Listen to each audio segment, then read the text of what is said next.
चलिए, आप सभी का स्वागत है।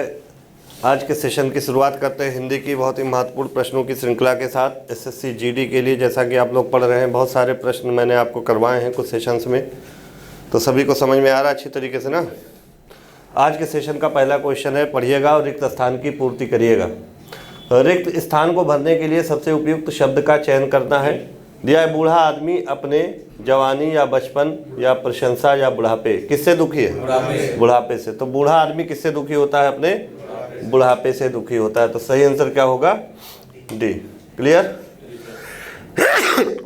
सॉरी, चलते हैं अगले प्रश्न की ओर। आसान था ये। दिए गए वाक्य में रेखांकित खंड को प्रतिस्थापित करने के लिए सबसे उपयुक्त विकल्प का चयन कीजिए। रेखांकित खंड जो दिया है, इसके स्थान पर हम क्या लिख सकते हैं? गणतंत्र दिवस की परेड में सैनिक कदम ताले कर रहे हैं। क्या सही होगा? यहाँ पर पहला विकल्प है, आप पढ़िएगा, कदमों ताल कर रहे हैं या सैनिक कदम ताल कर रहे हैं या सैनिक कदमों तालों कर रहा है या सैनिक कदम तालों कर रहा है। तो यहाँ पर देखिए कदमों ताल दिया है, ये गलत हो गया। यहाँ पर आप देखेंगे कदमों तालों दिया है, ये भी गलत हो गया। यहाँ पर कदम तालों दिया है, ये भी गलत हो गया। कदम ताल होता है तो बी विकल्प आपका सही होगा, यानी सैनिक कदम ताल कर रहे हैं। गणतंत्र दिवस की परेड में सैनिक कदम ताल कर रहे हैं। यहाँ पर कदम ताले जो दिया है, यहाँ पर क्या होना चाहिए? ताल होना चाहिए। सही है। तो चलिए, 2 क्वेश्चन हो गए। अगले प्रश्न की ओर चलते हैं। दिए गए वाक्य का वह भाग ज्ञात करें जिसमें कोई त्रुटि है। हम जानते हैं कि परिश्रम का फल सदा ही मीठा होती है। यहाँ पर दिया गया है वाक्य, हम जानते हैं कि परिश्रम का फल सदा ही मीठा होती है। अब इस वाक्य में त्रुटि क्या है? पहला है सदा है, दूसरा है परिश्रम का फल, तीसरा है मीठा होती है, या चौथा हम जानते हैं कि। यहाँ पर क्या होना चाहिए? वेरी गुड, मीठा होती है जो दिया है, ये गलत दिया है, स्त्रीलिंग में है, तो यहाँ पर क्या होना चाहिए? होता है। तो सी विकल्प आपका क्या हो जाएगा? सही हो जाएगा। क्लियर है? चलिए, आसान है ये तीनों प्रश्न, सभी कर लेंगे। ऐसे प्रश्नों को जल्दबाजी में ना करना है, बल्कि ऐसे प्रश्न सबके सही होते हैं। ऐसे प्रश्न एग्जाम में आएंगे। सारे प्रश्न कठिन नहीं होते हैं। जैसे 20 प्रश्न आना है तो 20 प्रश्न में 10 प्रश्न ऐसे होंगे जो सभी को आएंगे, और 5 प्रश्न ऐसे होंगे जो मीडियम होंगे। कुछ लोग गलत करेंगे, कुछ लोग सही करेंगे। जो पढ़े रहेंगे वो सही करेंगे, लेकिन जो सिलेक्शन दिलाता है वो लास्ट का 5 क्वेश्चन, 20 में 5 क्वेश्चन ऐसा होगा जो थोड़ा जटिल होगा। तो आसान प्रश्नों को गलत नहीं करना है, और जो कठिन प्रश्न है उनमें से सही कर देना, आप सेलेक्ट हो जाओगे तुरंत। तो ये आपकी स्ट्रेटजी होनी चाहिए। चलिए अगले प्रश्न की ओर चलते हैं। निम्नलिखित में से उस विकल्प का चयन करें जो अंधे के हाथ बटेर लगना मुहावरे का अर्थ व्यक्त करता है। तो अंधे के हाथ बटेर लगना, यहाँ पर देखिएगा, प्रयास से कीमती वस्तु पाना गलत है, अयोग्य होना या भी गलत है, बिना प्रयास के कीमती वस्तु मिल जाना, कहते नहीं हो अंधे के हाथ बटेर लग गया, यानी बिना प्रयास किए ही कोई अच्छी कीमती वस्तु जब मिल जाती है तो यही बोला जाता है। तो यहाँ पर सी विकल्प आपका सही होगा। इसके अलावा और भी मुहावरे हैं जो एग्जाम की दृष्टि से महत्वपूर्ण है, तो थोड़ा बहुत नोट कर लीजिएगा फटाफट।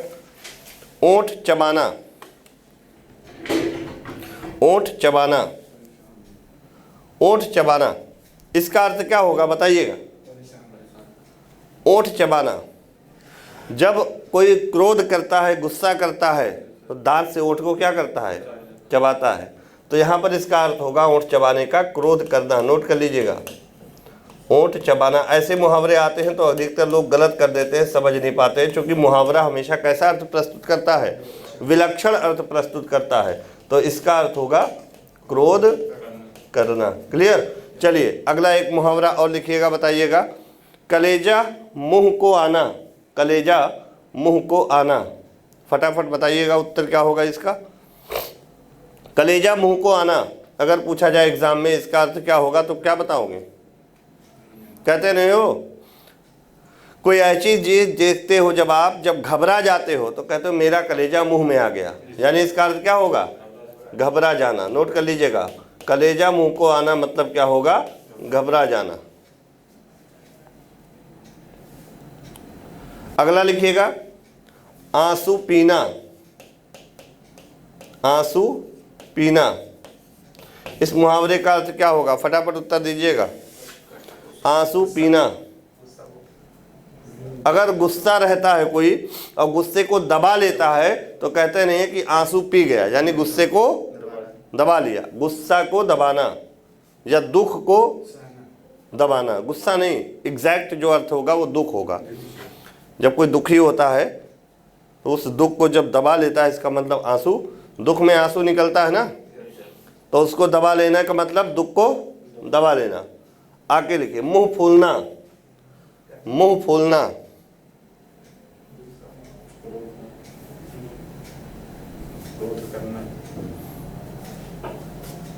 कहते हैं मुंह फुलाए बैठे हो, यानी नाराज होना। आंखें खुलना, आंखें खुलना, अगला लिखिएगा। आंख से कई संबंधित मुहावरे हैं जो हमने बता दिए। आंखें खुलना का मतलब होश में आना। कहते नहीं हो कि अपनी अपनी आंखें खोल लो, यानी होश में आ जाओ, चेत में आ जाओ, तो होश में आना। अगला लिख लीजिएगा, आंख का अंधा गांठ का पूरा। आ से संबंधित जो मुहावरे हुए महत्वपूर्ण मैंने आपको लिखवा दिए। ऐसे ऐसे जो भी प्रश्न आएंगे उस प्रश्न के अकॉर्डिंग मैं और शब्दों को लिखवाऊंगा। आंख का अंधा गांठ का पूरा, ये पूछा भी गया एग्जाम में, ये कई बार पूछा भी गया है। आंख का अंधा गांठ का पूरा यानी मूर्ख किंतु धनवान, मूर्ख किंतु धनवान, मूर्ख किंतु धनवान। क्लियर। एक और लिख लीजिए, आंखों से गिरना, आंखों से गिरना, आंखों से गिरना। कहते तो मेरी आंखों से यानी मेरी नजरों से वह गिर गया, इसका मतलब क्या हुआ, अब मेरे लिए उसका कोई महत्व नहीं रहा। तो इसका अर्थ क्या होगा, कोई महत्व न रहना। आंखों से गिरना का मतलब कोई महत्व न रहना। बोला जाता है ना, दैनिक जीवन में आप इसका प्रयोग करते हो कि वह मेरी नजरों से या आंखों से गिर गया, यानी मेरी नजर में उसका कोई महत्व नहीं रहा। तो आंखों से गिरने का मतलब महत्व ना रहना। अगला लिखिए, आंखें लड़ना। देखिए सारे मुहावरे आंख से संबंधित है और जितने भी आंख से संबंधित मुहावरे इंपॉर्टेंट हो मैं लिखवा दे रहा हूं एक ही बार में और आप पढ़ लीजिएगा। आंखों से क्या है, आंखें लड़ना। बताइएगा, प्यार होना या प्रेम होना, प्रेम होना। आंखों का काजल होना, बहुत प्रिय होना। आंखों का काजल होना, बहुत प्रिय होना। ठीक, तो ये कम से कम 8-10 मुहावरे हो गए ना, इसको पढ़ लीजिएगा। हो सकता है एग्जाम में कोई टकरा जाए आपके एग्जाम में, प्रश्न पत्र में। ठीक है, चलते हैं अगले प्रश्न की ओर। चलिए पढ़िएगा और उत्तर दीजिएगा। दिए गए शब्द के पर्यायवाची शब्द का चयन करें। पर्यायवाची शब्द बताना है किसका, कुबेर का। कुबेर का पर्यायवाची क्या होगा, यक्षराज होगा, यक्षराज। और इसका पर्यायवाची क्या होता है, कुबेर, धनवान हो जाएगा। और क्या होगा, लिख लो, कुबेर। ये भी पूछा गया है। कुबेर, धनेश, धनेश्वर, ये सब कुबेर के पर्यायवाची हैं। धनेश, धनेश्वर, धनपाल। और एक बहुत ही महत्वपूर्ण है जो एग्जाम में पूछा गया है, किन्नरेश, है ना। किन्नरेश भी किसका पर्यायवाची है, कुबेर का पर्यायवाची है। किन्नरेश, धनपाल, ये सब कुबेर के पर्यायवाची हैं। हाँ, धनपाल व्यक्तियों के नाम होते हैं ना। अब एक शब्द है यमराज। यमराज का पर्यायवाची अगर पूछ ले तो क्या कहते हैं यमराज को, यम, यम। और क्या कहते हैं, यमराज का काम क्या होता है, प्राण निकालता है ना, तो इसको क्या कहते हैं, मृत्यु। आत्मा कौन निकालने आता है, यमराज ही तो आता। किस पे बैठ के आते हैं, भैंसा। आप लोग देखे होंगे भैंसा दिखाया जाता है ना, तो यमराज को काल भी कहते हैं। क्या कहते हैं, काल। धर्मराज भी कहते हैं। मृत्युपति भी कहते हैं, क्योंकि ये प्राण को निकालते हैं ना, मृत्यु के स्वामी हैं, पति हैं, कौन? यमराज। तो इतने पर्यायवाची यमराज के भी आप लोग याद कर लीजिए। ठीक, अगले प्रश्न की ओर चलें। अगला प्रश्न वाक्यांश से है। एक शब्द का चयन करना है जो मोक्ष चाहता हो। एक शब्द में क्या कहेंगे? अब मुमुक्ष तो आप याद कर लिए, लेकिन मुमुक्ष लिखा कैसे जाता है यह भी आपको ध्यान होना चाहिए। कभी कभी ये शब्द वर्तनी में भी पूछ लिया जाता है। तो मुमुक्षु पहला विकल्प जो लिखा है ये सही लिखा है, आपका सही होगा, मुमुक्षु। अब एक और पूछा जा सकता है, मरने की इच्छा। मरने की इच्छा अगर एग्जाम में पूछ ले, वाक्यांश के लिए एक शब्द बताइए। मरने की इच्छा, मुमूर्षा। क्या कहते हैं? मुमूर्षा। लिख लीजिएगा ऐसे, मुमूर्षा, सही लिखिएगा, मुमूर्षा।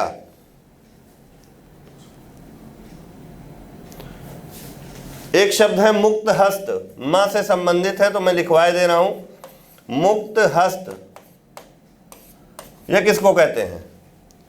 जो खुले हाथों से दान करता है, जो खूब दानी होता है, एकदम खुलकर दान करता है, तो उसे कहते हैं मुक्त हस्त। हस्त माने हाथ, मुक्त माने फ्री होकर।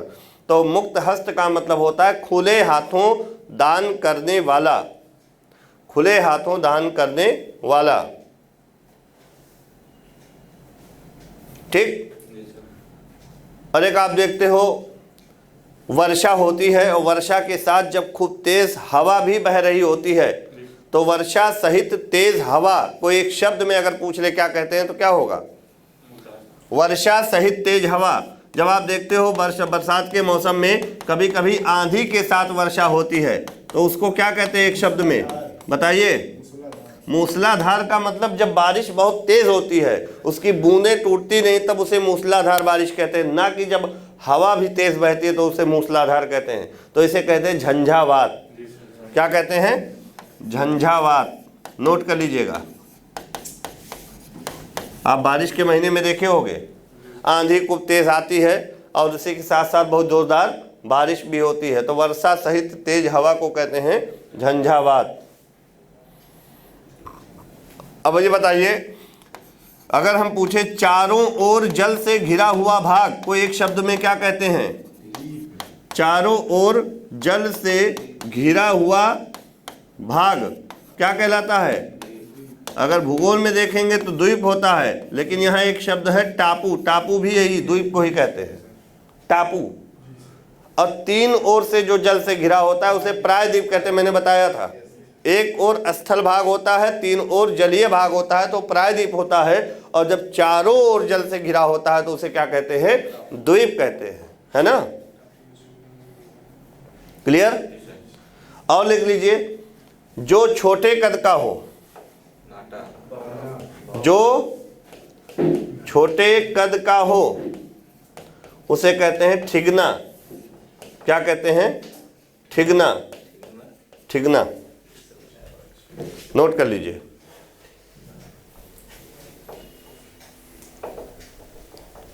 तो कई हो गए ना, 6-7 हो गए होंगे। एक और नोट कर लीजिए, पेट में लगने वाली आग। देखिए, एक जंगल में लगने वाली आग पूछा जाता है दावानल, पेट में लगने वाली आग जठराग्नि। क्या कहते हैं?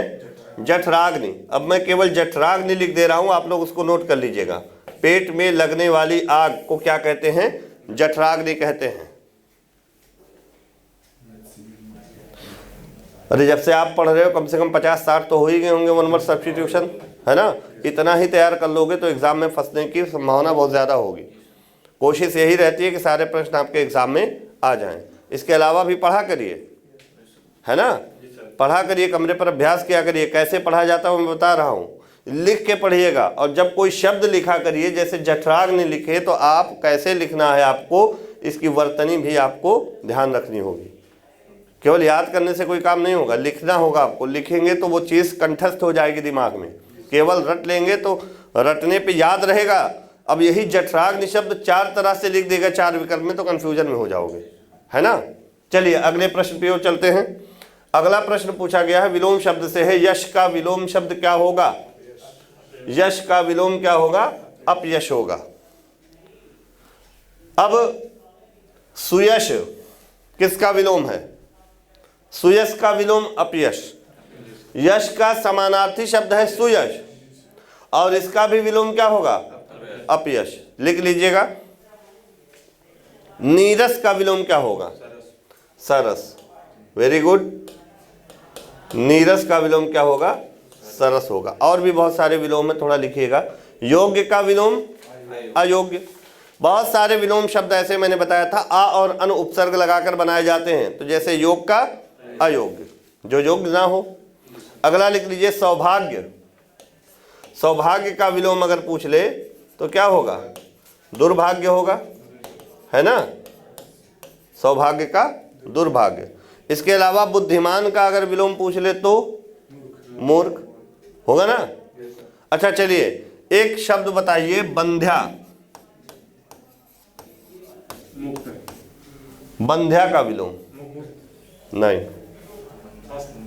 बोलिए। और एक शब्द है बंजर, ध्यान दीजिएगा। बंजर भूमि होती है और एक होती है बंजर ऊसर, एक ही है उर्वर। उर्वरा, उर्वर मतलब उपजाऊ, बंजर का मतलब जिसमें अनाज ना हो तो वो बंजर कहलाता है। तो बंजर का विलोम लिखो फटाफट, उर्वर। बंजर का उर्वर। और जो बंध्या लिखा है इसका विलोम होगा उर्वरा। उर्वरा। दोनों याद हो जाएंगे। एक शब्द है बद, बा और दा, बद। बद उर्दू शब्द है। बद का विलोम, बद माने बुरा, नेक। एक होता है बदनसीब, जिसका नसीब बुरा हो वो बदनसीब। और एक होता है बानसीब, नसीब के साथ। तो बद माने बुरा, नेक माने अच्छा। तो बद का क्या होगा? नेक। लेकिन बुरा का क्या होगा? अच्छा होगा। तो शब्द के हिसाब से आपको विलोम शब्द का चयन करना है। एक और लिख लीजिए बहिष्कार। बहिष्कार। बहिष्कार का विलोम अगर आपके एग्जाम में पूछ ले तो क्या होगा? किसी चीज का बहिष्कार करना मतलब त्याग देना और उसको एक्सेप्ट करना मतलब स्वीकार करना। तो इसका विलोम क्या हो जाएगा? स्वीकार। ठीक। एक और लिख लीजिए मलिन। मलिन, मलिन का मतलब मल से बना है, गंदा, मैला। तो इसका क्या हो जाएगा? निर्मल, स्वच्छ। एक शब्द है भाग्यवान। इसका विलोम बताइएगा। भाग्यवान का भाग्यहीन हो जाएगा। भाग्यहीन विकल्प पाओगे तो कर लोगे, लेकिन आपको विकल्प का इंतजार नहीं करना है, क्योंकि पढ़ रहे हो तो तुरंत आपको बताना है। भाग्यहीन। एक शब्द है आपका मुख्य, अगर इसका पूछे विलोम गौड़। Very good. मुख्य का गौड़, प्रधान का अप्रधान या गौड़, दोनों दिया सर, मुख्य और प्रधान। हाँ एक ही चीज है लेकिन शब्द अलग अलग है ना। अर्थ तो दोनों का एक ही है, जैसे शब्द होगा वैसे उसका विलोम देगा। ममत्व। एक शब्द है ममत्व, इंपॉर्टेंट है। अगर इसका विलोम पूछ ले तो क्या लगाएंगे? ममत्व का। ममत्व का मतलब क्या होता है? मम का मतलब अपना, ममत्व का बताइएगा, बहुत इंपॉर्टेंट है। तो आप प्रत्यय जोड़कर बनाया गया इसमें। ममत्व अपना, जैसे अपना का पराया, तो ममत्व का परत्व। समझ में आई बात? अगर आप तुरंत बता देंगे तो नहीं याद होगा, इसलिए 2-3 बार पूछते हैं। दिमाग को आप जोड़ डालिए। यही आपको क्लास के लेक्चर में जब आप सुनते हो ना 2-3 बार कोई चीज़, तो याद हो जाती है। अगर मैं केवल लिखा दूँ ममत्व का परत्व, अपना का पराया, तो आपको याद नहीं होगा, है ना। इसलिए बार बार जोड़ डालते हैं। चलिए अब विलोम शब्द हो गए ना 8-10। अगले प्रश्न पर चलते हैं। दिए गए शब्द का विलोम, यहाँ पर भी विलोम शब्द पूछा है। योग्य का अयोग्य, मूर्ख का बुद्धिमान, सुयोग्य योग्य का पर्यायवाची है, सौभाग्य का दुर्भाग्य। अभी लिख चुके आप, है ना। चलिए अगले प्रश्न पर चले। ये सब हो चुका है ना। सही वर्तनी वाले शब्द का चयन करना है। चलिए बताइएगा, शोककुल या शोकाकुल या शौकाकुल या शौकुल, चारों है कुल मिलाकर एक ही शब्द, कौन सा सही वर्तनी वाला शब्द है? बी वाला।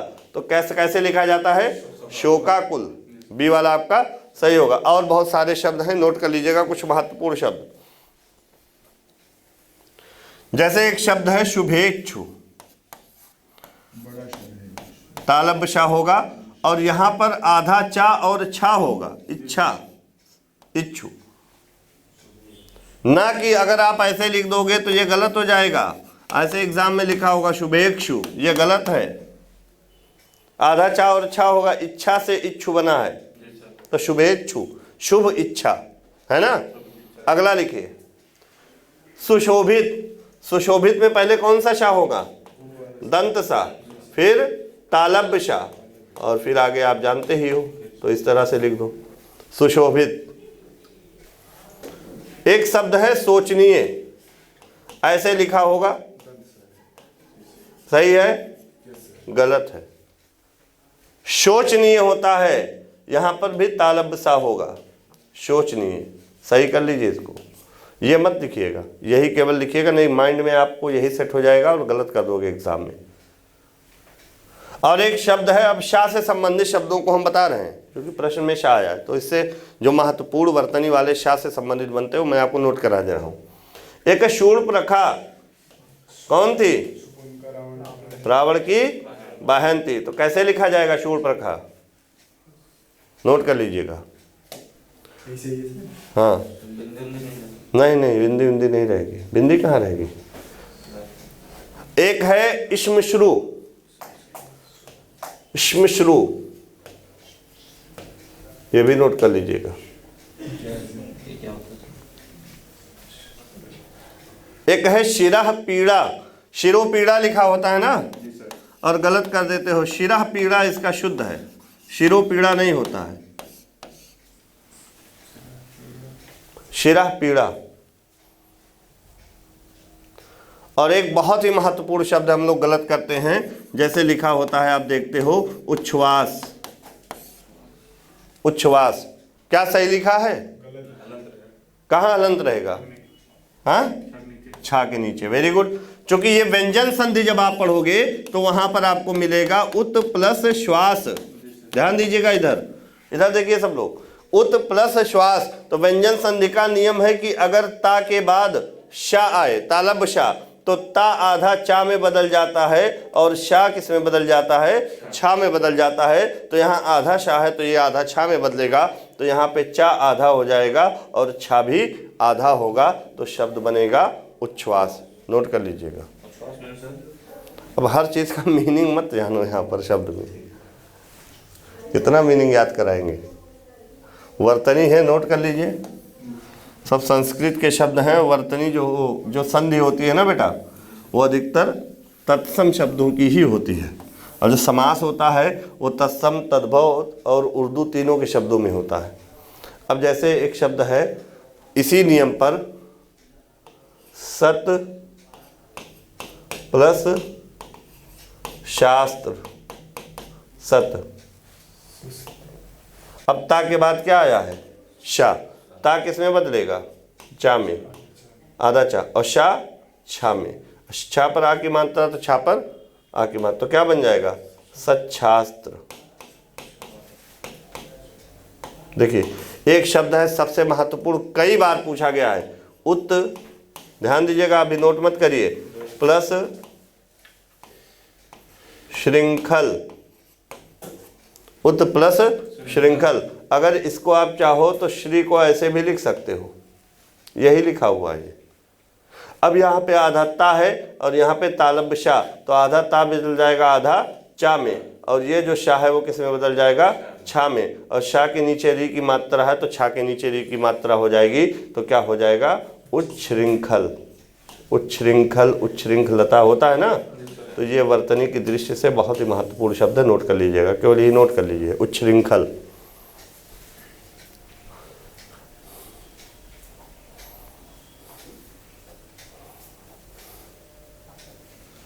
क्लियर है? आ रहा है समझ में सबको? कैसे बन रहा है वो भी मैं बता दे रहा हूँ कि आपके माइंड में सेट हो जाए, है ना। नहीं तो केवल मैं यही बता देता हूँ उच्छृंखल ऐसे लिखा जाएगा, ता बदलेगा चा में, शा बदलेगा छा में, शा के नीचे री की मात्रा है, छा के नीचे री की मात्रा आ गई। चलें अगले प्रश्न की ओर। चलिए अब यहाँ पे गद्यांश का सवाल है, पढ़ना है और इस विकल्प में से आपको भरना है। तो पढ़ें, कहाँ से शुरू है गद्यांश? यहाँ से।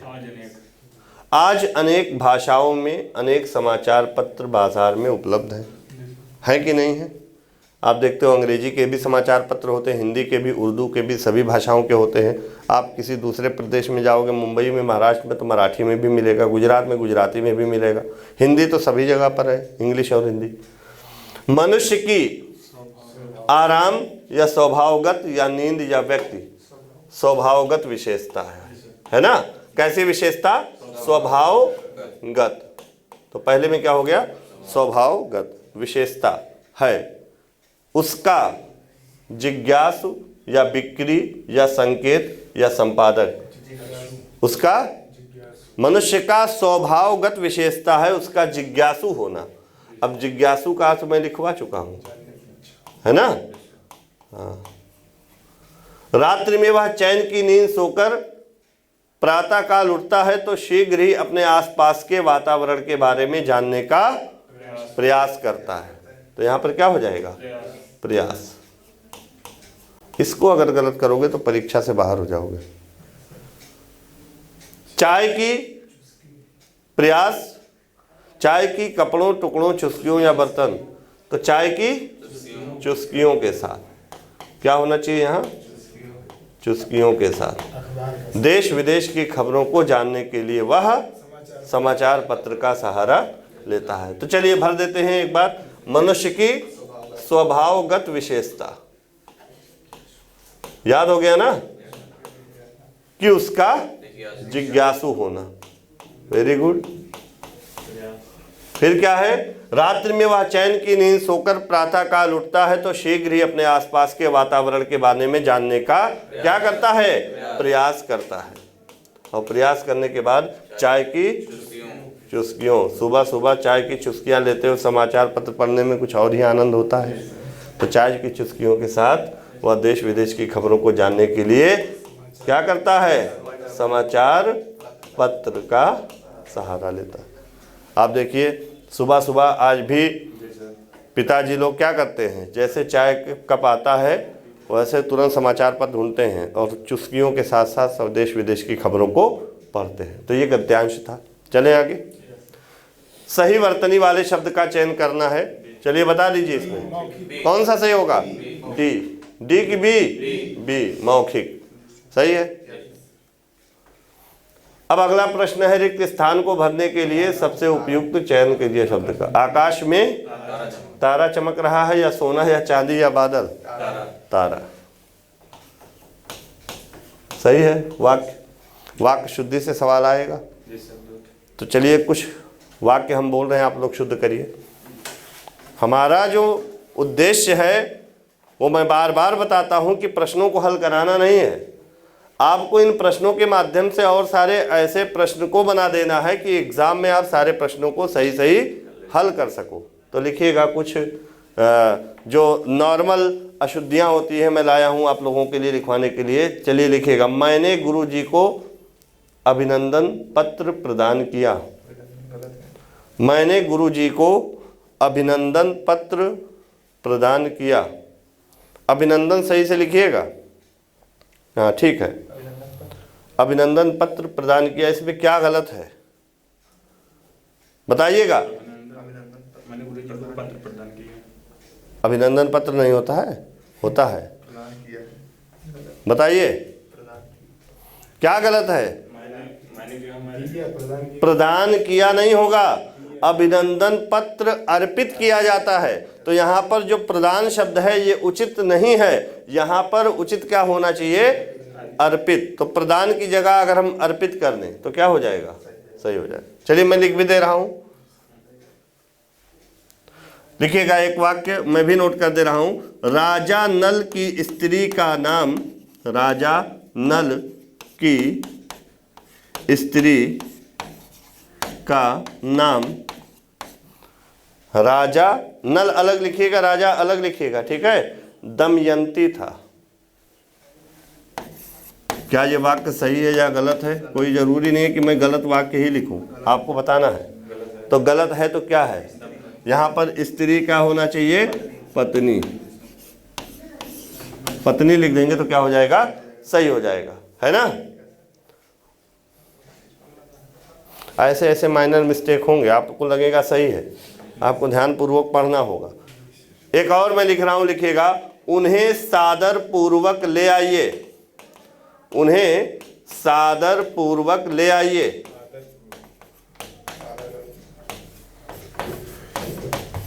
उन्हें सादर पूर्वक ले आइए। चलिए बताइए इसमें क्या गलत है?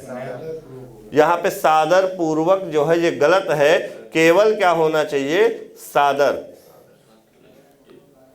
केवल क्या होना चाहिए? सादर। जैसे सकुशल पूर्वक, तो सकुशल ही शब्द अपने आप में पर्याप्त है, इसमें पूर्वक शब्द का जो जोड़ा गया है वो सही नहीं है, तो सादर ले आइए। क्लियर? चलिए एक वाक्य और लिखिएगा, मैं बोल रहा हूं तब तक मैं इसको इरेज कर दूं। लिखिएगा, रेलगाड़ी में भारी भरकम भीड़ थी। रेलगाड़ी में भारी भरकम भीड़ थी। रेलगाड़ी में भारी भरकम भीड़ थी। भरकम हट जाएगा, बस सही हो जाएगा। हाँ, भारी भरकम शब्द हट जाएगा। भारी भीड़ नहीं होता है, बहुत भीड़ होता है, तो यहाँ पर इसकी जगह अगर हम क्या लिख दें? बहुत भीड़ थी, तो क्या हो जाएगा? सही हो जाएगा। समझ में आ रहा है ना? चलिए लिखिए, आदरणीय बहन जी कहाँ हैं? आदरणीय बहन जी कहाँ हैं? आदरणीय हट जाएगा, इसकी जगह क्या हो जाएगा? आदरणीय। तो बहन के लिए आदरणीय शब्द नहीं होगा, बहन स्त्रीलिंग है, तो क्या हो जाएगा? आदरणीय। चंद्र बिंदु हटाओ वहां से। आदरणीय बहन जी कहाँ है? अगला लिखिएगा, श्री कृष्ण के अनेकों नाम हैं। श्री कृष्ण के अनेकों नाम हैं। सही है? क्या नहीं सही है? अनेक शब्द अपने आप में बहुवचन है, तो अनेक शब्द का बहुवचन भी अनेक ही होगा, क्योंकि वो स्वयं अपने आप में कैसा शब्द है? बहुवचन शब्द है। तो अनेक की जगह अनेकों का प्रयोग करना उचित नहीं है, तो यहाँ पर अनेक होना चाहिए। देखिए, जैसे कुछ शब्द ऐसे हैं जो सदैव बहुवचन में आते हैं, लिख लो, दर्शन, प्राण, अश्रु।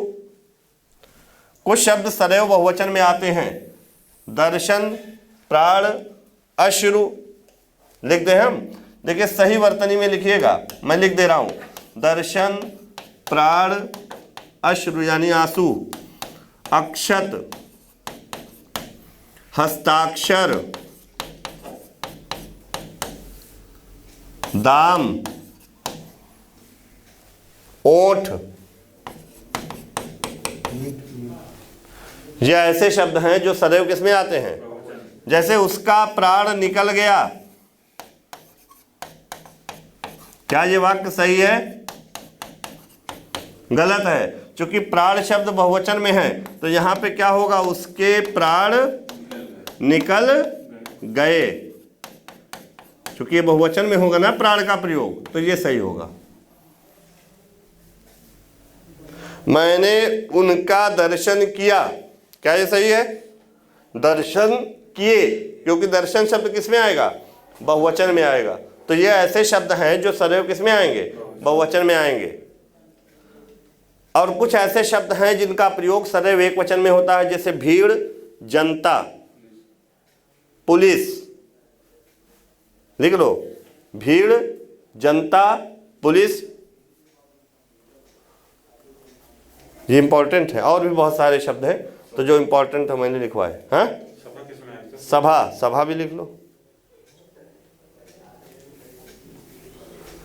चलिए अब एक वाक्य लिखिएगा, आज दही नहीं जमी। आज दही नहीं जमी। अब यहाँ पर कल मैंने बताया था और कई बार बताया हूं कि दही जो है यह पुल्लिंग शब्द है, तो जमी ना होगा बल्कि क्या होगा, जमा होगा। हम लोग बोलते हैं ना दही जमी, गलत बोलते हैं। दही पुल्लिंग है तो जमी शब्द का प्रयोग सही नहीं है। क्या होना चाहिए, जमा। देखो, प्रातः काल के समय टहलना लाभदायक होता है। प्रातः काल के समय टहलना लाभदायक होता है। अब यहाँ पर देखिए, प्रातः काल के साथ समय का प्रयोग अनुचित है, क्योंकि प्रातः काल का मतलब ही होता है सुबह का समय। तो यहाँ पर केवल क्या होना चाहिए, प्रातः काल टहलना लाभदायक होता है। तो प्रातः काल अगर दिया हुआ है तो इसके साथ समय का प्रयोग उचित नहीं है। क्लियर? ये सारी चीज़ें बहुत ही पूछी जाती हैं, ध्यान देकर पढ़िएगा। देखिए, बंदूक एक बहुत ही उपयोगी शस्त्र है। बंदूक में बढ़ाओ की मात्रा। बंदूक एक बहुत ही उपयोगी शस्त्र है। अब बंदूक क्या है, अस्त्र है, ना कि शस्त्र। तो बंदूक के साथ क्या होना चाहिए, अस्त्र होना चाहिए। शस्त्र का प्रयोग क्या हो जाएगा, गलत हो जाएगा। क्लियर है? अस्त्र और शस्त्र में अंतर क्या जानते हैं? जो फेंक कर मारा जाए वो अस्त्र है, जो हाथ में लेकर चलाया जाए वो शस्त्र है। तो बंदूक हाथ में लेकर चलाया जाता है। भाला क्या है, भाला शस्त्र है। शस्त्र है। आप उल्टा बता दिए। बंदूक एक धनुष तीर क्या है,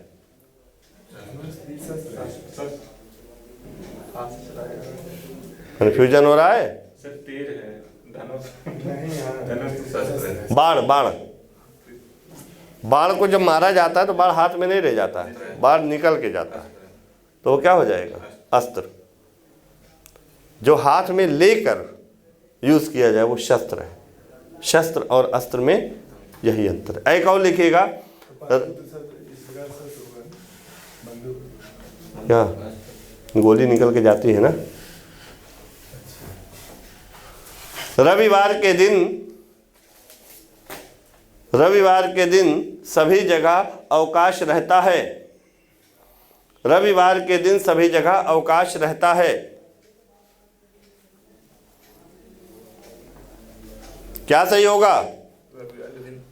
रविवार जब है तो दिन शब्द का प्रयोग सही नहीं है। रविवार खुद ही एक दिन ही तो है, तो रविवार को सभी जगह अवकाश रहता है। क्लियर? अब चलिए अगले प्रश्न की ओर, बहुत सारे हो गए। चलिए बताइएगा, निम्नलिखित में से उस विकल्प का चयन करें जो अंग अंग ढीला हो जाने मुहावरे का अर्थ है। अंग अंग ढीला हो जाने का मतलब अत्यधिक थक जाना है ना। चलिए अगले प्रश्न की ओर चलें। अगला प्रश्न है, वाक्यांश के लिए एक शब्द चुनिए जो जन्म से अंधा हो, क्या कहेंगे उसे, जन्मांध। क्लियर? अब यहाँ पर एक शब्द है अंधभक्त। अंधभक्त किसको कहते हैं? जो बिना सोचे समझे बहुत ज्यादा अटूट प्रेम रखता हो, उसे क्या कहते हैं? लिख लो, अटूट प्रेम एवं विश्वास करने वाला। अटूट प्रेम एवं विश्वास करने वाला। अगला प्रश्न देखिएगा, रिक्त स्थान को भरने के लिए सबसे उपयुक्त शब्द का चयन करें। बसंत पंचमी के दिन देवी से क्या की जाती है? पूजा की जाती है, प्रार्थना की जाती है, प्रसन्नता या आवाहन। देवी से क्या की जाती है? प्रार्थना की जाती है। क्या की जाती है? प्रार्थना की जाती है। चलिए आज का अंतिम प्रश्न, दिए गए शब्द के पर्यायवाची शब्द का चयन करें। अर्जुन का पर्यायवाची क्या होगा? धनंजय। तलवार का शमशीर कल लिखवाया था अभी। अर्जुन का क्या होगा? धनंजय। तलवार का शमशीर। अब लिख लीजिए और भी अर्जुन के पर्यायवाची। सबसे महत्वपूर्ण है गुडाकेश। लिख लीजिए, गुडाकेश। पार्थ, गुडाकेश तो लिख ही लिए हैं, मैं लिख दे रहा हूं, सही से लिखिएगा। और क्या है? कौन्ते किसको कहा गया? अर्जुन को कहा गया। इसके साथ साथ गांडीवधारी। गांडीव का मतलब क्या होता है? धनुष। धनुष को धारण किया हुआ कौन? अर्जुन। तो ये था अर्जुन का पर्यायवाची। ठीक, तो आज की क्लास को मैं यहीं पर समाप्त कर रहा हूँ। फिर मिलते हैं कल आपको नई प्रश्नों की श्रृंखला के साथ। आप सभी लोग इसी ऊर्जा के साथ पढ़ते रहिए और अपने अपने सफलता का मार्ग प्रशस्त कीजिए। जय हिंद, जय हिंद।